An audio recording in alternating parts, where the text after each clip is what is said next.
Good morning students. आज આપણે પ્રકરણ 9 જૈવ અણુઓમાં અમીનો એસિડ બાબત ચર્ચા કરવાની છે। અમીનો એસિડ એક કાર્બનિક રસાયણ છે જે કોના બનેલા છે? કાર્બન, હાઇડ્રોજન, ઓક્સિજન અને નાઇટ્રોજન થી બનેલા છે। ठीक है। अमीनो एसिड जे छे एक प्रतिस्थापी मीथेन छे। एनो अर्थ शुं छे? प्रतिस्थापी मीथेन छे। मीथेन जेम के तमे जाणो छो एना फॉर्म्युला शुं छे? CH4 એટલે આ એના સંરચના છે મીથેન ની। તો મીથેન માં જે ચાર ગ્રુપ છે, ચાર્જની સંયોજકતા છે, વેલેન્સી છે, એ प्रतिस्थापित थाय छे। कोना द्वारा? तो कार्बोक्सिलिक ग्रुप द्वारा, हाइड्रोजन द्वारा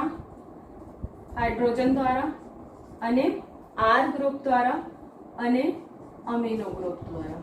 ठीक है। आ जे छे त्या कार्बोक्सिलिक ग्रुप छे, कार्बोक्सिलिक समूह, अने आ छे अमीनो समूह। तो आ चार जे वेलेंसी थी हाइड्रोजन नी मीथेन में चार ग्रुप द्वारा, चार समूह द्वारा प्रतिस्थापित थई गई एटले अमीनो एसिड ने शुं कहेवाय? प्रतिस्थापी मीथेन। ठीक है। अने तमे अहींया जोई शको कि कार्बोक्सिलिक ग्रुप अने अमीनो समूह एक ज कार्बन द्वारा जोड़ायेला छे एटले आ कार्बन ने शुं कहेवाय? Alpha carbon. એને કહેવાય अल्फा कार्बन। ठीक है। तो अमीनो एसिड प्रतिस्थापी मीथेन छे। अल्फा कार्बन कोने कहेवाय? के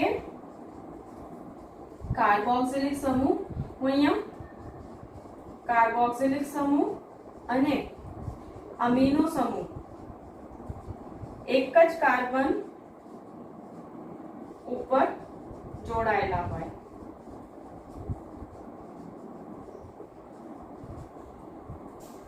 ठीक है।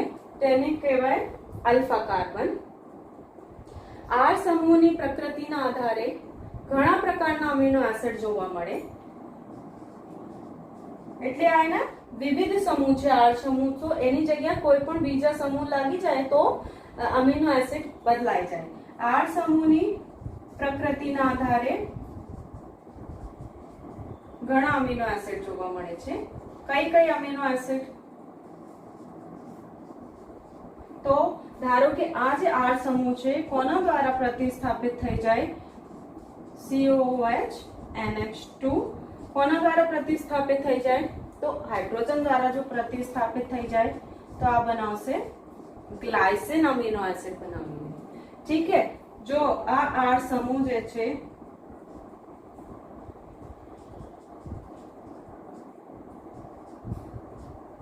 मिथाइल समूह द्वारा प्रतिस्थापित थई जाए तो एलेनिन अमीनो एसिड बनावी ले।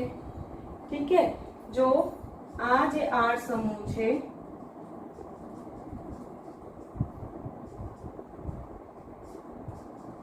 हाइड्रोक्सी मिथाइल CH2OH द्वारा प्रतिस्थापित थाय तो सेरीन बनावी ले, सेरीन अमीनो एसिड। ठीक है। तो कोना प्रकृतिना आधारे आर समूहनी प्रकृतिना आधारे घणा बधा अमीनो एसिड जोवा मळे छे। ठीक है। प्रोटीन बनाववा माटे કેટલા अमीनो एसिड જોઈએ?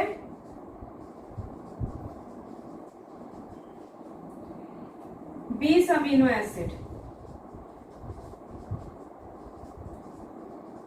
20 अमीनो एसिड ની જરૂરિયાત છે। ठीक है। अमीनो एसिड ની अमीनो एसिड नो रासायनिक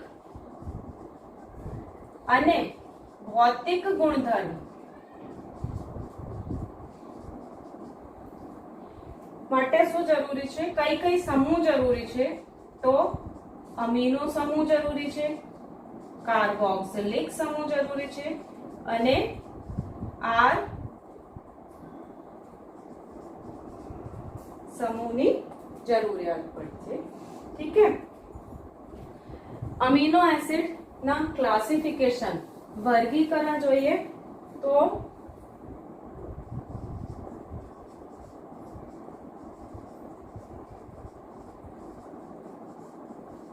કોના આધારે હોય? અમીનો એસિડના વર્ગીકરણ કોના આધારે હોય? તો અમીનો સમૂહ એટલે કે NH2 ગ્રુપ અને કાર્બોક્સિલિક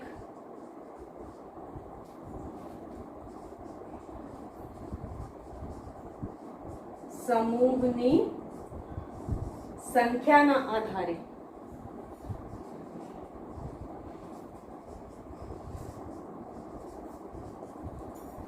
ઠીક છે. કેટલા પ્રકારના જોવા મળે અમીનો એસિડ વર્ગીકરણ? તો એસિડિક અમીનો એસિડ,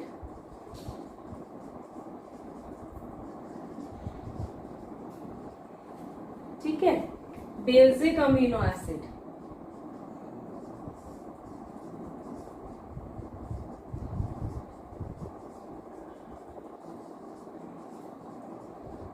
અને તટસ્થ અમીનો એસિડ.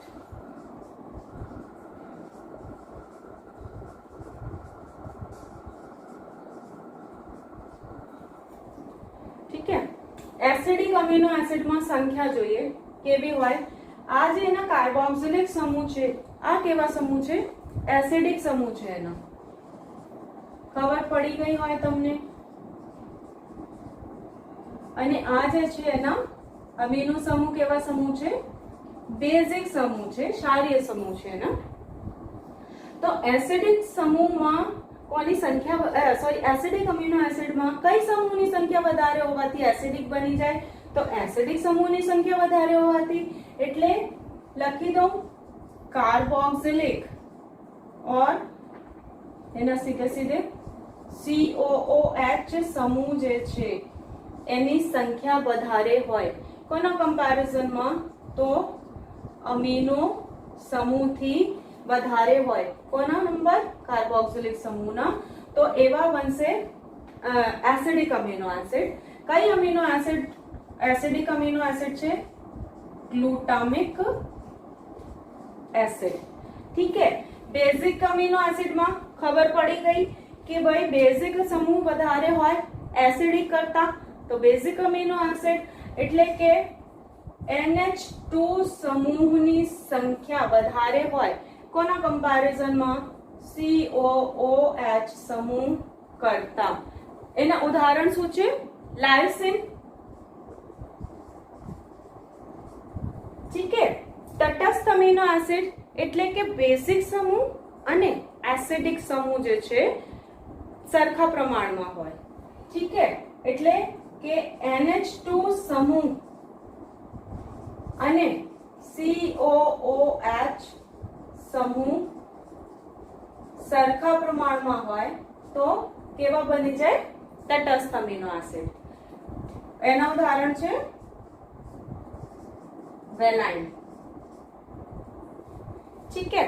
તો અમીનો સમૂહ અને કાર્બોક્સિલિક સમૂહની સંખ્યાના આધારે જે છે વર્ગીકરણ થાય છે અમીનો એસિડના કે એસિડિક છે, બેઝિક છે કે તટસ્થ છે. જો એસિડિક હોય તો કાર્બોક્સિલિક સમૂહ વધારે હોય અમીનો સમૂહ કરતા. એના ઉદાહરણ છે ગ્લુટામિક એસિડ. અને બેઝિક અમીનો એસિડ અમીનો સમૂહની સંખ્યા કાર્બોક્સિલિક સમૂહ કરતા વધારે હોય લાયસિન. તટસ્થ અમીનો એસિડ મતલબ અમીનો સમૂહ અને કાર્બોક્સિલિક સમૂહ બંને સરખા પ્રમાણમાં હોય તો તટસ્થ. અને એના ઉદાહરણ છે વેલાઇન. ઠીક है. એક બીજા પ્રકારના જો આ સમૂહ દ્વારા ઠીક है. હવે પહેલા એક ક્વેશ્ચન સાંભળી લો કે ગ્લાયસિન, એલિનિન અને સેરિન માંથી જે છે કઈ એસિડિક છે, કઈ બેઝિક છે અને કઈ તટસ્થ છે? આ ત્રણમાંથી જો આ વાતની ખબર પડી ગઈ હોય તો મને ક્વેશ્ચનના આન્સર કમેન્ટમાં લખજો કે ગ્લાયસિન, એલિનિન અને સેરિન એસિડિક છે, બેઝિક છે કે તટસ્થ છે. ઠીક है. એની સિવાય એક amino acid aromatic amino acid હોય. એરોમેટિક અમીનો એસિડ એટલે આ સમૂહની જગ્યા આમાં હોય એરોમેટિક રિંગ. ઠીક है, તો એને કહેવાય એરોમેટિક અમીનો એસિડ. कई कई छे टायरोसिन. कौन कौन से अमीनो एसिड ऐसे हैं जो एरोमेटिक अमीनो एसिड छे? Tyrosine, tryptophan, phenylalanine.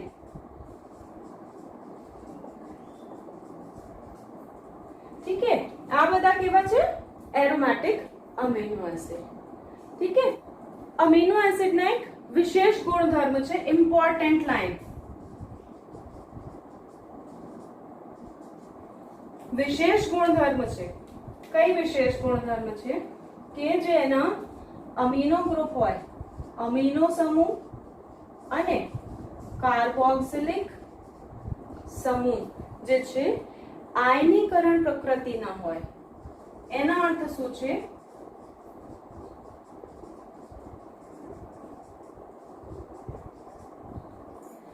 एना अर्थ छे कि जुदा जुदा पीएच वाला द्रावण में अमीनो एसिड नी रचना बदलाती रहे छे. कैसे बदलती अभी आपको बताती हूँ. जुदा जुदा पीएच वाला द्रावण में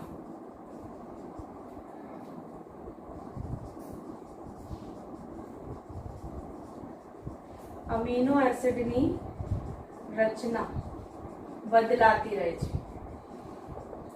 ठीक है, હવે એના અર્થ શું છે? જેમ કે તમે જાણો છો જે તટસ્થ પીએચ છે જે કેટલા છે 7. ठीक है, 7 થી વધારે હોય તો માધ્યમ કેવા બની જાય? ક્ષારીય. 7 થી ઓછા હોય તો માધ્યમ કેવા બની જાય? एसिडिक. ठीक है, तो सामान्य आपको बता रही हूं कि कोई अमीनो एसिड है COOH. અહીંયા તમારા ચોપડીમાં જેમ લખ્યા છે એમ લખો CHCOH NH2. આ એક આપણા અમીનો એસિડ છે અને ધારો કે આ અમીનો એસિડ જો કઈ માધ્યમમાં રાખ્યા હોય? ક્ષારીય માધ્યમમાં એને રાખ્યા હોય. ठीक है, तो क्षारीय माध्यमમાં તમે જાણો છો કે OH નેગેટિવ આયન આ આયન જે છે નીકળે છે. ठीक है, तो જો એને આ અમીનો એસિડ ને ક્ષારીય માધ્યમમાં રાખો, ક્ષારીય માધ્યમમાં શું આપે છે? તો OH નેગેટિવ આયન. તો જે અમીનો એસિડ છે pH જે જુદા pH છે ને એના pH કેટલા થઈ ગયા? 7 કરતા વધારે.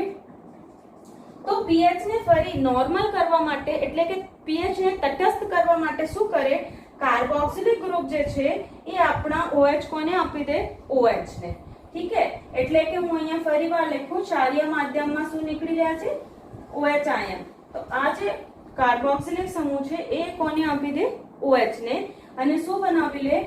H2O. ठीक है, અને ફરી જે pH છે કેવા બની જાય? તટસ્થ બની જાય. ठीक है, तो હવે જો કે ક્ષારીય માધ્યમમાં એની રચના કેવી થઈ ગઈ અમીનો એસિડની? तो એને આપી દીધા था एक H. કોને આપી દીધા था? क्षारीय माध्यमમાં રહેતા OH આયન ને. તો એની ઉપર આવી ગયા નેગેટિવ ચાર્જ આવી ગયા અને આવી સંરચના બની ગઈ. ठीक है, કઈ માધ્યમમાં? क्षारीय माध्यमમાં. જો કોઈ એસિડિક માધ્યમ હોય, एसिडिक माध्यमમાં एसिड जो होते हैं वो क्या देते हैं? H आयन देते हैं ना. इसी तरह से ओ क्षारीय क्षार जो है OH रिलीज करे छे.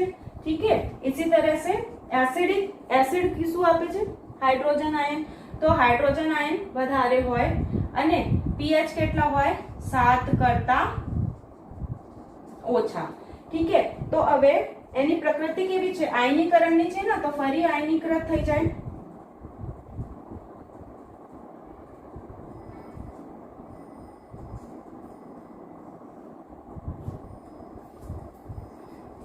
कैसा हो जाएगा? जो इसमें से H निकल रहे हैं, एसिडिक माध्यम में H रिलीज थाय छे. तो आ जे H छे कोनी साथे जोड़ाई जाए? આ અમીનો ગ્રુપ સાથે આ જોડાઈ જાય. એટલે હવે એની સંરચના કેવી બની જાય? આ H કોની સાથે જોડાઈ ગયા? અમીનો સમૂહ સાથે જોડાઈ ગયા. એટલે શું બની જાય? NH2 છે ને, તો કઈ બની જાય? NH3 અને પ્લસ. ઠીક है, COH. તો એની સંરચના જુદા જુદા pH માં બદલાવી રહી છે. ठीक है, जो जलीय द्रावण હોય, ध्यान से बात सुनना, जलीय द्रावण છે, जलीय द्रावણમાં pH કેટલા છે? 7, मतलब ન્યુટ્રલ છે, તટસ્થ. તો આ જે અમીનો એસિડ છે, અમીનો એસિડ ના કાર્બોક્સિલિક સમૂહ જે છે આપણા H કોને આપી દે? અમીનો સમૂહને આપી દે.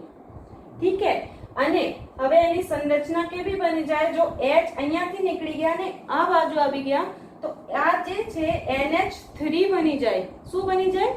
NH3. અને એની ઉપર કઈ ચાર્જ આવી ગયા? પ્લસ ના ચાર્જ આવી ગયા. અને આ જે H અહીંયાથી નીકળી ગયા છે તો કાર્બોક્સિલિક સમૂહ ઉપર કઈ ચાર્જ આવી ગયા? નેગેટિવ ચાર્જ આવી ગયા. એટલે જો એક આયન,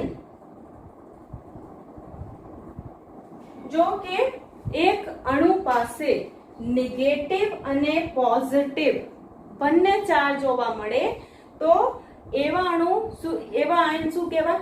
ઝ્વિટર આયન. એને શું કહેવાય? Zwitter ion. ઠીક है, તો આ જે છે અમીનો એસિડના વિશેષ ગુણધર્મ છે કે અમીનો સમૂહ અને કાર્બોક્સિલિક સમૂહ આયનીકરણ પ્રકૃતિના હોય. એના ફાયદા શું છે? તો જુદા જુદા pH વાળા દ્રાવણમાં અમીનો એસિડની રચના બદલાતી રહે. અને જે pH છે માધ્યમમાં જે છે એસિડિક હોય તો પણ કેવા બનાવી દે? તટસ્થ બનાવવા કોશિશ કરે છે. ઠીક है, બનાવે કે નહીં એ તો જુદી વાત છે, પણ કોશિશ કરે છે, બફરની જેમ કામ કરે છે. એટલે અમીનો એસિડ કેવા કામ કરે છે? હું અહીંયા લખી દઉં. અમીનો એસિડ કેવા કામ કરે છે? બફરની જેમ. मतलब pH ને નોર્મલ કરવા એની પ્રકૃતિ હોય. ઠીક है, જો એક્વસ સોલ્યુશનમાં કાર્બોક્સિલિક સમૂહ એક હાઇડ્રોજન આયન કોને આપી દે?